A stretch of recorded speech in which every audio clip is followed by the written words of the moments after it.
బంగ్లాదేశ్లో ఎలక్షన్ జరుగుతుంటే ప్రపంచం మొత్తం బంగ్లాదేశ్ని గమనిస్తుంది. ఇండియా, అమెరికా, యూరోప్, చైనా అయితే చాలా క్లోజ్గా మానిటర్ చేస్తున్నాయి. అయినా బంగ్లాదేశ్లో ఏ గవర్నమెంట్ వస్తే వీళ్ళకేంటి?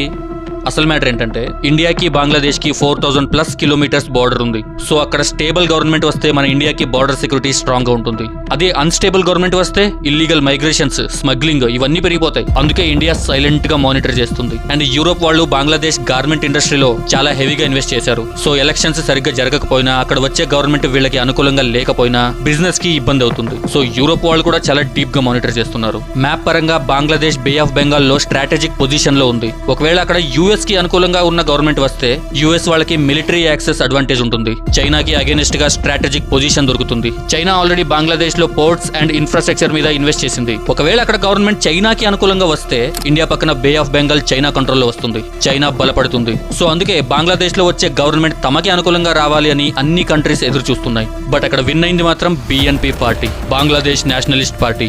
ఈ పార్టీ ప్రో చైనా పార్టీ, అంటే చైనాకి ఎక్కువగా సపోర్ట్ చేస్తుంది. ఒకవేళ అదే జరిగితే మన బార్డర్ సెక్యూరిటీ పెంచుకోవాలి. మన డిసిజన్స్ కూడా చాలా కేర్ఫుల్ గా, డిప్లొమసీగా ఉండాలి.